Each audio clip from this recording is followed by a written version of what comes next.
So we have love brewing up in Hollywood. Did Kim Kardashian just hint to a new romance? What's this China Maxin trend taking over TikTok and Instagram? Are the meta layoffs about to affect more than just tech? All of that and more. Let's check it out and see. Whoosh of the stars, a leap through the veil. Hi guys, it's your girl Bobby Ray, and welcome back to What's in the Cosmos, the mini podcast where we break down what's happening in the world, what's trending online, and what the universe is throwing our way, so you can stay socially aware and spiritually aligned. And if you didn't check in the headlines yesterday, don't worry, I got you. Let's dive in. All right, y'all, let's jump right into celebrity tea. So it looks like love is in the air, or at least the idea of love is creating chatter in Hollywood again. Because the internet is doing what it does best, connecting dots, speculating, sometimes ignoring nuance. First up, we have Kim Kardashian. Now listen, we already know she's no stranger to high-profile relationships. We've watched her love life play out in a real time for years. So here's what's happening this week. Kim posted her Vanity Fair Oscars after party look, which was stellar, by the way. I mean, she looks absolutely gorgeous. Well, in the comments, Lewis Hamilton dropped a heart-eye emoji. Just one, and boom, the internet said, is this some kind of soft launch? Are they hinting at something more? And is this our next power couple? That's it. That's all he did. He just dropped a heart emoji. And of course, you know how we do. We want to know what's tea, okay? Because apparently in 2026, an emoji is not just an emoji anymore. I don't know what's actually going on behind the scenes, but it does bring a bigger question here. So back in the day, everything was allowed in public. Now, it seems that celebrities are being more quiet and more intentional on how they are revealing these relationships or going public, okay? So, Kim Kardashian and Lewis Hamilton may be going public. We haven't really heard too much from Kim Kardashian or her love life over the last year or two. Could be because of the kids, could be that she's just being more cautious, especially with things flying around like the Kardashian curse. I mean, there's a point to be made. But whether you believe in that or not, people do notice the patterns. So maybe this new approach for her is about moving differently, protecting things before the world gets involved. And I respect it. Okay, so now let's move and shift over to Tia Mowry, because this is a completely different kind of love story. But similarly, we haven't heard much about Tia Mowry love life, except for when she just gave us a quick Twitter comment there, just letting us know, I think that was like last year, letting us know that she was single and a single mom, and just explaining the struggles of single motherhood. Okay, and we'll use that lightly. When you're a single mom and you have a baby daddy that is that is Corey Hadrick, we'll use that single mom struggle very lightly. But here, let's go on to her story. So as you guys know, she divorced Corey Hadrick back in 2022, and the internet had a lot to say on the outside looking in. But I mean, their marriage looked very solid. They had the family, the kids, the stability, real black love, you know, things that we admire and look to. So when she left, people were confused. And you guys know, you heard the conversations online. Some people were saying things like she left a good man. And then others were on the opposing side saying, no, she chose herself. But what really sparked conversation was this. She said she didn't leave because of cheating or abuse. She left because she wasn't happy, and she wanted alignment, fulfillment, and happiness. And that made people feel uncomfortable, because a lot of us were taught you only leave something when it's broken, not when you've simply outgrown it. Now, fast forward to today, and she's hinting at being open to love again. Not in a loud way. Y'all know how Tia is, so she just letting us know that she's in a relationship and she's not going to say too much past that, okay? And I respect it. I really love seeing this shift. So, like in the 90s, it was like musical chairs of couples in Hollywood. Everybody's dating everybody. And this feels a lot calmer and more grounded, and honestly, a little refreshing. That we don't have to be all up in the celebrities' business, invited into group chats that we didn't ask to be a part of. So, we love it. All right, let's keep moving because the internet is wild, y'all. So, first up, China Maxing. Started this thing called China Maxing. It's basically just adopting Chinese like practices or ways of living. You guys don't know, I've been China Maxing. This is the tea I get. Oh, emotional damage. Oh, oh, oh, oh.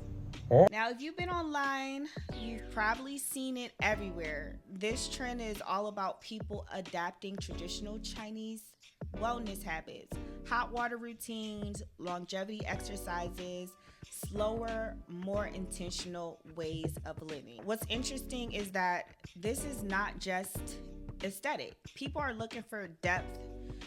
They're moving away from quick fix wellness and towards practices that feel grounded and sustainable. But there's also been another conversation happening alongside this trend that I don't like to hear. But people are starting to question America's culture. So I've been hearing little conversations, side conversations about America not having culture or the Western world not having culture. And pretty much us culture vulturing China with the Chinese maxing, okay? So that's an interesting take. Is China maxing?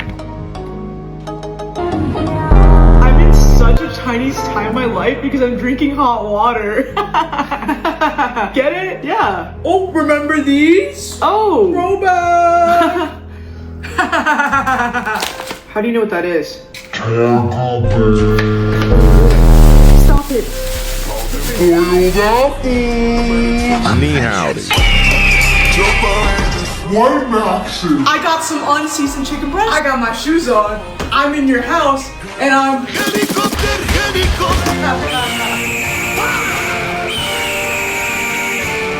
That's not even accurate to white culture. Because white people don't have a culture. There's nothing to max. That's not accurate. Name the culture then. And obviously, I don't agree with that. America's culture, yes, it does look different, but America has always been on top of the trends. And I know people don't like to say this because we're like the golden child that everybody points the finger at,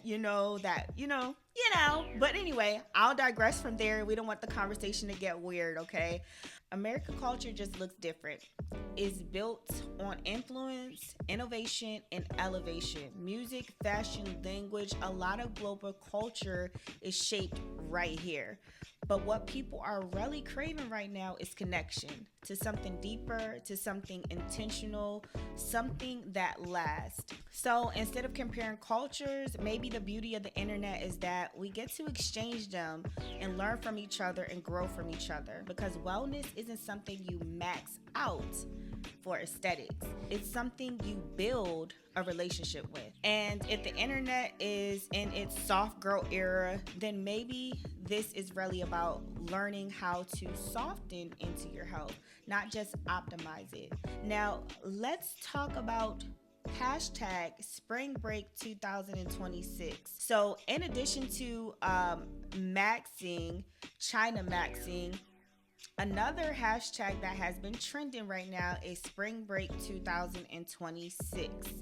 And guess who is pulling up in the conversation? I'm just trying to figure out why people would think that coming to Houston for spring break is a good idea. Like, we don't have no beaches. We don't have anything like walking around. Like, Miami has the whole strip. We just don't have that. Unless you just go on a third ward and walk up and down the street, then you only got a couple bars right there. So Houston's pulling up in the conversation this year. There's been a lot of buzz and a lot of stories of people talking about coming to Houston for spring break. You know what? Something has to be said. Oh my goodness. When did Houston become the spring break place? Like, I really feel like we're missing the plot. Back up to the spot and bear mace the whole crap. Oh my God. y'all doing? What are y'all out there doing in Houston?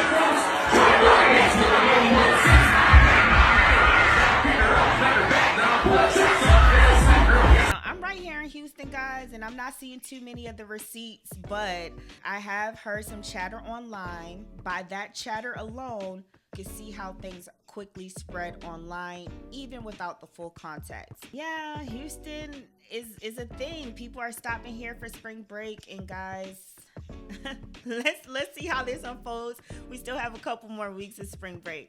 All right.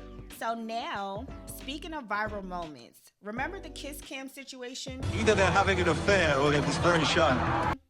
Okay, so the woman at the center of it all her name is Kristen Cabot. She just recently did an interview with Oprah, just explaining her side of things. My daughter messaged me and said, "Oh, it's so great that you and Andrew are both at Coldplay." So she let me know that. So she's at this concert with her new lover, who's also recently divorced or going through a divorce, and her husband is there.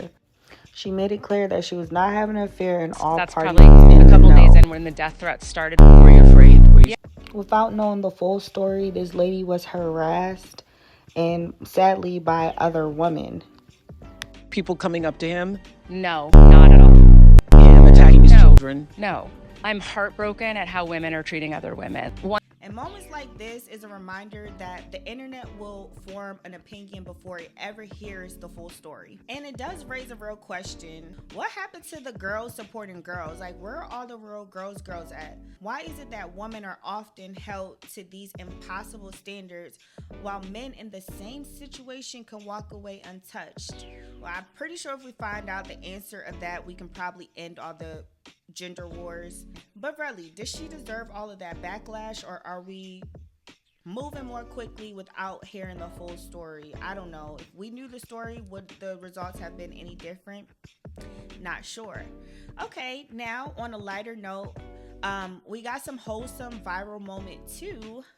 So Michael B. Jordan won Best Actor and then went straight to In-N-Out Burger. No big production, and just seeing people's reaction of him being at the In-N-Out Burger was a little bit insane. It was almost like, oh my gosh, like, is this really stardom? Like, they were just all over him.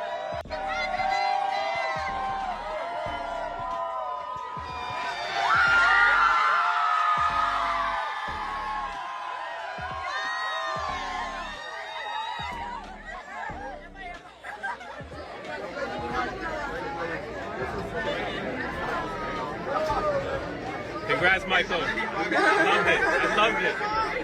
I watched it 3 times. That's the kind of content that people love. Simple, human, and relatable. So yeah, the internet is wild. Trends, rumors, deep conversation, and sometimes a burger becomes iconic. All right, let's get into what's happening behind the scenes. Now it's time for Off the Radar. The stories that might not be everywhere, but still affect your world. Now let's talk about Meta. This is a big one, guys.